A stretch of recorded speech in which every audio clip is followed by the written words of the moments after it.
Mohon agar Majelis Hakim Pengadilan Negeri Jakarta Selatan yang memeriksa dan mengadili perkara atas nama terdakwa Ferdy Sambo memutuskan: 1. Menyatakan terdakwa Ferdy Sambo telah terbukti secara sah dan meyakinkan bersalah melakukan tindak pidana pembunuhan berencana secara bersama-sama melanggar pasal 340 KUHP Junto pasal 55 ayat 1 ke 1 KUHP, dan menyatakan telah terbukti secara sah dan meyakinkan melakukan tindak pidana tanpa hak atau melawan hukum, melakukan tindakan yang berakibat terganggunya sistem elektronik menjadi tidak bekerja secara bersama-sama sebagaimana mestinya, melanggar pasal 49 junto pasal 33 Undang-Undang Nomor 19 Tahun 2016 tentang perubahan atas Undang-Undang Nomor 11 Tahun 2008 tentang informasi dan transaksi elektronik junto pasal 55 ayat 1 ke 1 KUHP sebagaimana dakwaan ke-1 primer dan dakwaan kedua pertama primer.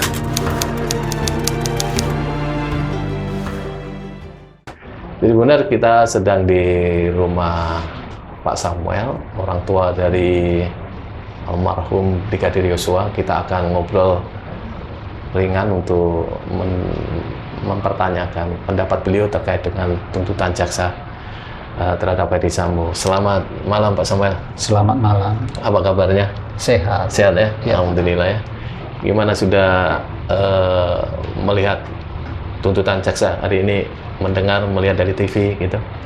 Mulai dari dibukanya tadi persidangan di Jakarta Selatan, kita mengikutinya melalui media televisi dan berjalan dengan baik. Kita tahu sekarang itu tuntutannya seumur hidup. Apa pendapat Pak Samuel? Hal inilah yang kami ikuti tadi, mulai dari pembacaan tuntutan terhadap Ferdy Sambo yang dibacakan oleh jaksa penuntut umum. Jadi kami mengikutinya ataupun menyimak dari tuntutan-tuntutan yang dibacakan oleh jaksa penuntut umum.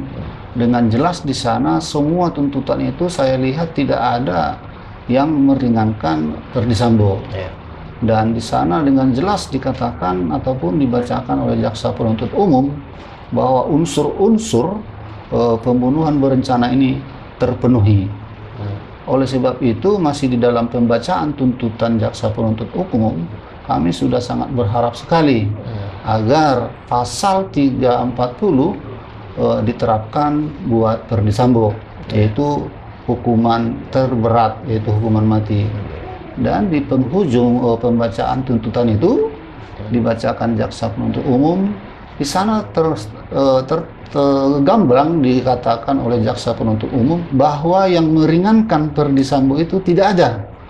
Kami sudah sangat berharap ini bahwa hukuman mati. Nyatanya jaksa penuntut umum menuntutnya tuntutan seumur hidup. Sebenarnya tuntutan jaksa ini sudah sebelumnya prediksi Pak Samuel seperti itu atau seperti apa ya kalau melihat dari persidangan itu sebelumnya? Kalau saya melihat dari persidangan yang berjalan dari tadi pagi ya, melihat dari bacaan-bacaan tuntutan yang seperti saya utarakan tadi, bahwa ini condong ke hukuman mati. Soalnya di dalam dakwaan itu sangat banyak yang dilibatkan oleh Ferdy Sambo.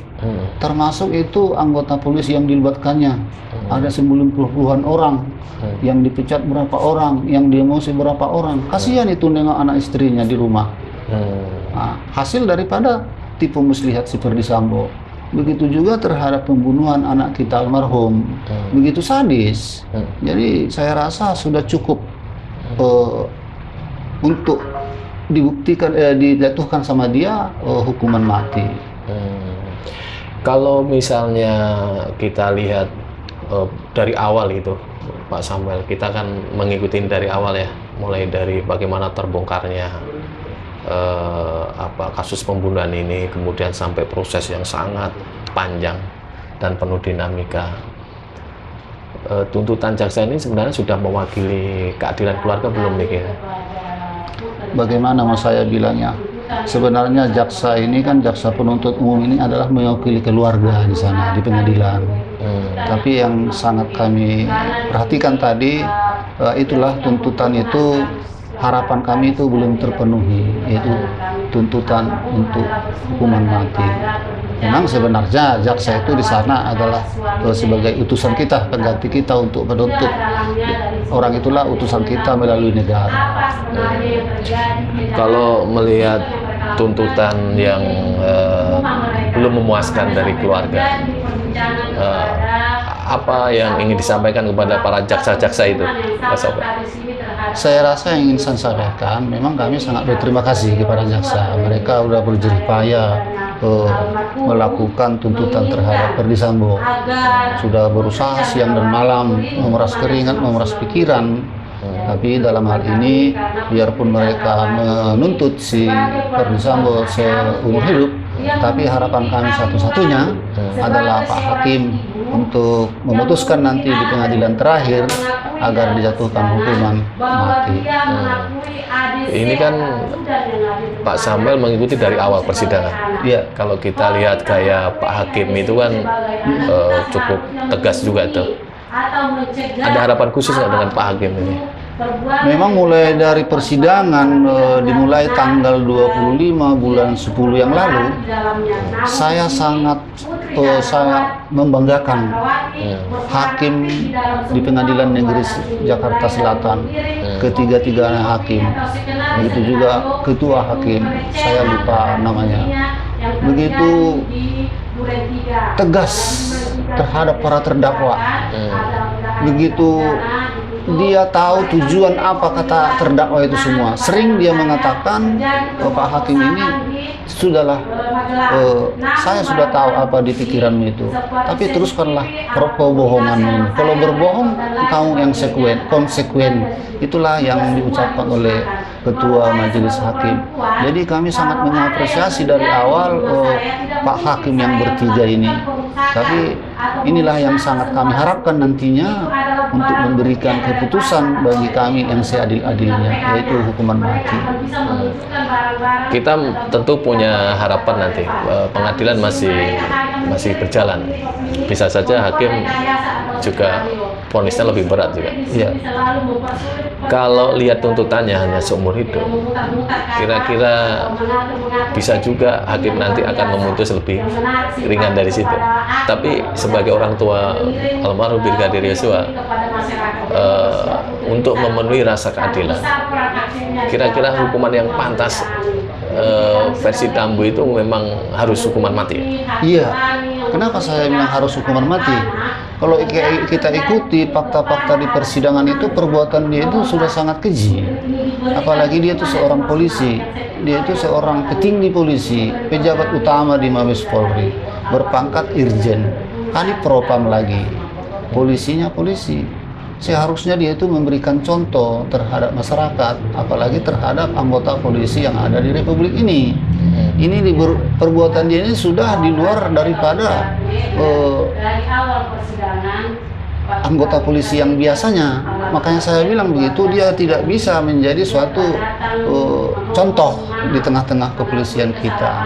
Makanya kami sangat berharap itu dijatuhkan hukuman sama dia, hukuman mati, agar jangan ada lagi sambo-sambo berikutnya di kemudian hari, agar ada efek jera di kemudian hari terhadap masyarakat Indonesia, baik pun kepolisian di negara kita ini.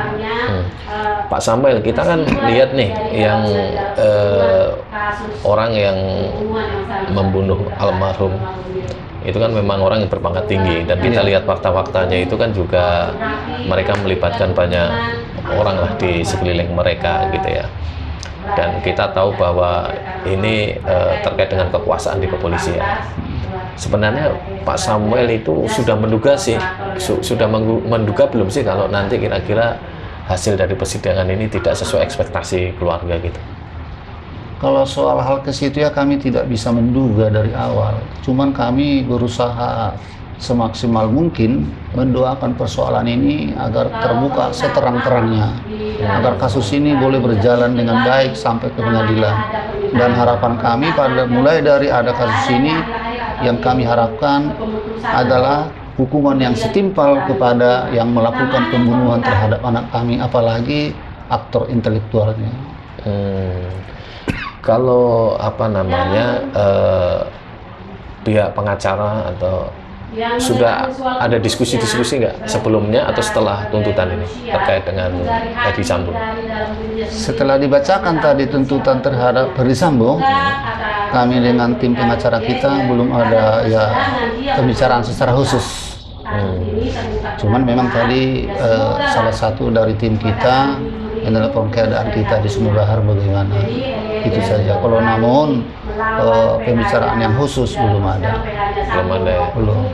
Jadi terkait apa yang terjadi di pengadilan kita menunggulah ya. Kita sangat menunggu apa nanti hasil dari pengadilan di kemudian hari. Di kemudian hari. Ada harapan nggak dari Pak Samuel? Ini kan sudah tuntutan, mungkin sebentar lagi ini kan akan vonis itu. Apa yang menjadi harapan dari pihak keluarga terkait dalam hal untuk memenuhi rasa keadilan? Harapan kami untuk memenuhi rasa keadilan nanti di pengadilan atas putusan majelis hakim, ya menurut keyakinan kita hakim itu adalah perpanjangan Tuhan di dunia ini ataupun utusan daripada Tuhan untuk memberikan kita keadilan yang seadil-adilnya. Maka oleh karena itu kami berdoa untuk Tuhan agar majelis hakim boleh diberikan Tuhan roh hikmat agar hakim boleh mengadili seadil-adilnya dan memberikan keadilan bagi kami keluarga yang kehilangan nyawa anak kami. Apakah pihak keluarga sudah mempersiapkan diri apapun nanti hasil dari pengadilan, vonis apapun nanti yang akan diberikan oleh hakim? Ya tentu kita persiapan khusus tidak ada ya, tapi kita lihatlah nanti keputusan majelis hakim. Tapi saya yakin majelis hakim sangat arif, bijaksana nanti untuk memutuskan ini. Boleh saya bilang begitu, dari awal mengikuti persidangan ini, Pak Hakim itu sangat begitu bijaksana dalam menyidangkan orang per orang yang terdakwa. Jadi saya yakin itu hakim nanti menyidangkan ini perkara di akhirnya ataupun memberikan keputusan sangat bagus nanti bagi orang yang kehilangan nyawa anaknya. Kalau melihat dari profil hakim ini, kami juga lihatlah pengadilan ini berjalan, bagaimana ketegasan hakim. Kalau dari sisi itu, apakah nanti jaksa itu menuntut seumur hidup, hakim akan lebih tinggi? Kita tidak tahu juga. Tapi pihak keluarga mengharapkan lebih tinggi dari tuntutan jaksa. Ya, kami sangat mengharapkan lebih tinggi dari tuntutan jaksa penuntut umum, yaitu tuntutannya seumur hidup. Jadi berdasarkan fakta-fakta di persidangan lah nanti dan yang dibacakan oleh jaksa penuntut umum yang boleh jadi pertimbangan hakim untuk memutuskan keputusannya nanti ya. Tapi kalau bagi keluarga itu yang kalau misalnya ini cukup adil bagi pihak keluarga itu hukuman mati tetap ya? Iya, hukuman mati. Kalau misalnya itu nanti tetap seumur hidup, bagaimana? Ya, mungkin bagaimana nantilah kita lihat keputusannya ya. Tapi saya rasa hukuman yang adil itu adalah hukuman mati. Kenapa saya bilang begitu?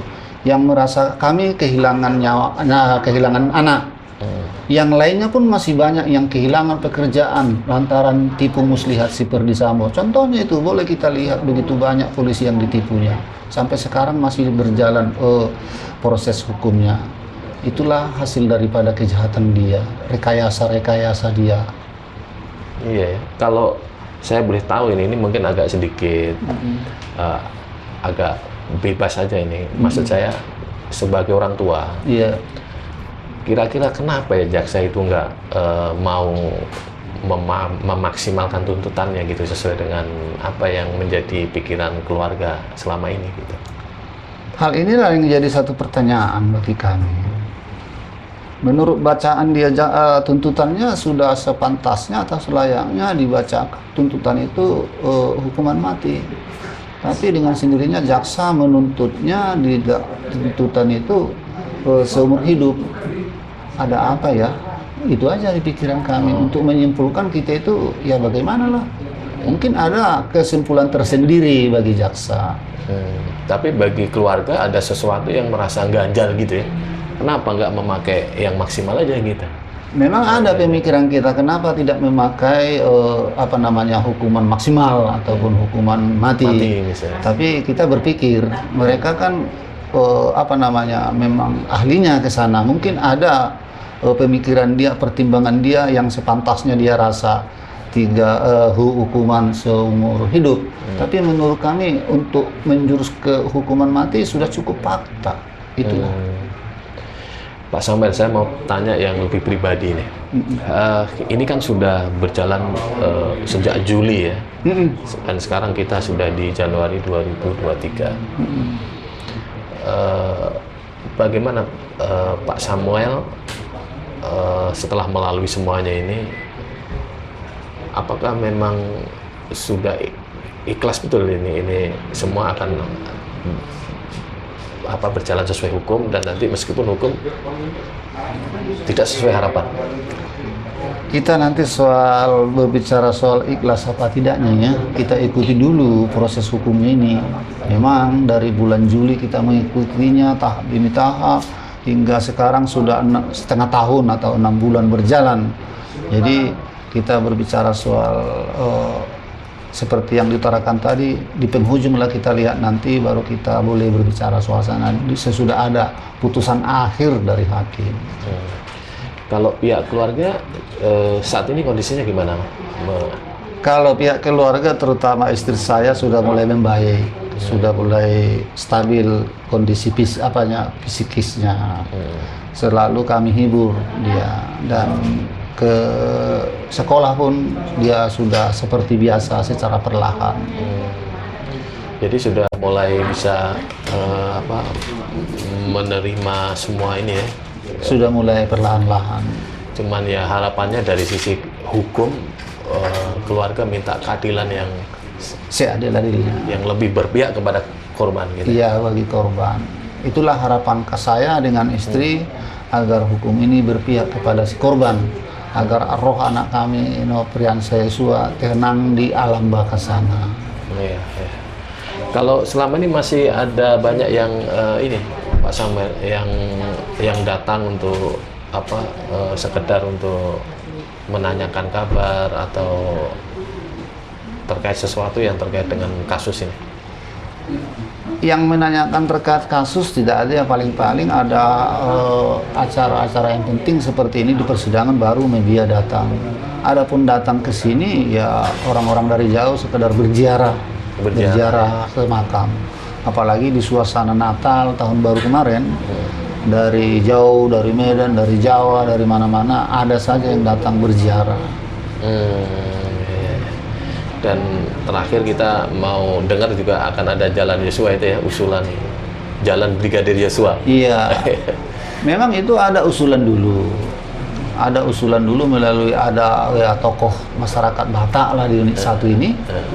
Mengusulkan itu ke desa bahwa jalan ke makam itu dibikin dari nama jalan itu Jalan Brigadir Yosua. Yang mengusul itu pun sekarang sudah almarhum. Sudah almarhum. Memang berkas usulan itu ke desa sudah di desa, tapi jawaban desa kita tunggu saja nanti hasil dari selesai persidangan baru kita putuskan. Itu. Apapun hasilnya ya nanti. Iya, kita putuskan apakah itu jadi Jalan Brigadir Yosua. Itu jawaban dari desa. Oke. Pak Samuel sebagai orang tua Brigadir Yosua. Kalau kita melihat kan Brigadir Yosua ini menjadi korban oleh atasannya yang kemudian sangat kecil lah kita lihat ya, kalau dilihat dari kronologi dulu awal kita meliput itu. Ada pesan khusus nggak yang ini disampaikan terhadap institusi Polri lah untuk ke depan? Bagaimanapun juga kan Pak Samuel ini selain Yosua juga ada yang masih jadi polisi juga ya. Ada pesan khusus nggak sih supaya ini tidak terulang gitu? Pesan saya kepada institusi Polri agar pendamping ataupun ajudan di setiap rumah perwira itu ya, apalagi khususnya yang mendampingi seorang istri perwira seharusnya perempuan, biar jangan ada tanggapan-tanggapan negatif. Nah, ini kan boleh dikatakan di rumah Verdi Sambo itu tidak ada ajudan perempuan, semua laki-laki. Jadi oleh sebab itu ke depan kiranya diadakan. Apakah pendapat Pak Samuel ini ada kaitannya dengan ini ya, kesimpulan jaksa itu ya, yang hubungan khusus almarhum dengan ini ya, menjadi ganjalan lah ini? Saya rasa tidak ada lah hubungan ke sana. Cuman memang kita pun melihatnya kan di setiap istri perwira tinggi itu ya seharusnya ajudannya itu kan ataupun yang mendampingi itu kan Perempuan ya? perempuan. Kalau laki-laki kan sangat janggal itu. Iya. Nah, taruhlah tidak melakukan sesuatu apa-apapun, tapi pandangan dari luar atau pendapat masyarakat itu kan sangat miring nantinya. Jadi oleh karena itu ya kita berharap ke depan diadakan. Kalau memang butuh satu ajudan untuk istri daripada perwira tinggi. Pak Samuel, terakhir Pak Samuel, kita masih ada kesempatan melihat pengadilan ini nanti divonis hakim. Mungkin ada hal yang paling khusus yang ingin disampaikan kepada Pak Hakim. Bagaimana nanti Pak Hakim itu memberikan vonis yang bisa memenuhi rasa keadilan pihak keluarga. Silakan. Iya. Harapan kami yang terakhir ataupun satu-satunya lagi di peradilan ini adalah majelis hakim yang mulia. Dan seperti yang saya bilang tadi, hakim ini menurut keyakinan kami adalah perpanjangan tangan Tuhan. Kiranya Pak Hakim memberikan bagi kami keadilan yang seadil-adilnya atas musibah ini, atas hilangnya nyawa anak kami Nofriansah Yosua Huta Barat, agar kami mendapat keadilan, anak kami tenang di alam baka sana. Dan tak lupa kami mendoakan hakim agar hakim diberikan Tuhan roh hikmat untuk menangani permasalahan ini. Dan hukuman maksimal ya untuk memenuhi rasa keadilan pihak keluarga adalah hukuman mati. Hukuman mati. Iya. Oke. Terima kasih Pak Samuel atas waktunya. Ya, terima kasih. Selamat malam. Selamat malam. Tribuners, kita sudah menyukupkan dialog ini dengan Pak Samuel. Kita akan ikutin terus bagaimana proses pengadilan nanti sampai ke vonis di kasus pembunuhan Brigadir Yosua ini. Sampai ketemu nanti di berita-berita berikutnya. Terus ikuti tribunjambi.com. Sampai jumpa.